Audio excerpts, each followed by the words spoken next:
নমস্কার, পমস জিকে এবং জিএ ওয়ার্ল্ডে স্বাগত।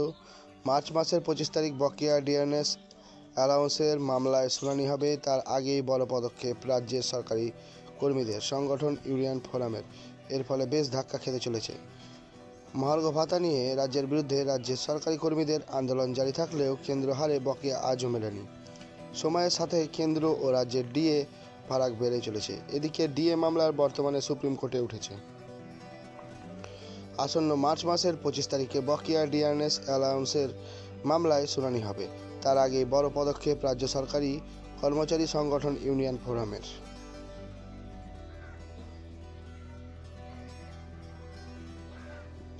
রাজ্যের সরকারি কর্মচারী সংগঠন ডিএ নিয়ে কিছু আরটিআই জমা করেছে। সেখানে 2024 সালের জুলাই থেকে নয়াদিল্লিতে বঙ্গভবনে কর্মরত রাজ্য সরকারের কর্মীদের কত শতাংশ হারে মহার্ঘ ভাতা দিবে, একই সাথে কী হারে house rent allowance, transport allowance দেওয়া হয় সেটাও জানতে চাওয়া হয়েছে।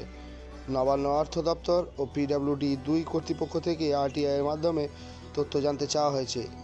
এখন অপেক্ষা আরটিআইয়ের উত্তর আসার। আগামী 25শে মার্চ দেশের সর্বোচ্চ আদালতে উঠবে পশ্চিমবঙ্গ সরকার বনাম রাজ্য কর্মীদের ডিএ মামলা।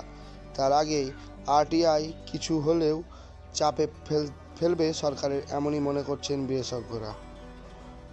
এদিকে বর্তমান ষষ্ঠ বেতন কমিশন আওতায় 14% হারে ডিএ পেলেও জানুয়ারি থেকে ফের কিছুটা বাড়ানো হতে পারে মহার্ঘ ভাতা, এমনটাই আশা কর্মীদের। প্রসঙ্গত 7ই জানুয়ারি পঞ্চম বেতন কমিশন আওতায় বকেয়া ডিএ মামলায় সুপ্রিম কোর্ট উঠেছিল, কিন্তু সেদিন সময়ের অভাবের কারণে মামলার শুনানি হয়নি। সুপ্রিম কোর্টের মতে এই মামলা শুনানির জন্য আরও বেশি সময় লাগবে, তাই মার্চ মাসে নতুন তারিখ দেওয়া হয়। এখন সকলেই তাকিয়ে আছেন পরবর্তী শুনানির দিকে। তো এই ছিল আজকের বিস্তারিত তথ্য ডিএ অ্যালাউন্স নিয়ে নিউজটি। তো আপনাদের যদি ভালো লেগে থাকে বা এরকমই আরও আপডেট পেতে অবশ্যই পমস জিকে এবং জিএ ওয়ার্ল্ডকে সাবস্ক্রাইব করতে ভুলবেন না। ভিডিওটি ভালো লেগে থাকলে অবশ্যই লাইক করবেন এবং আপনাদের প্রিয়জনদের দেখবার উদ্দেশ্যে ভিডিওটি শেয়ার করতে পারেন। Thank you, visit again.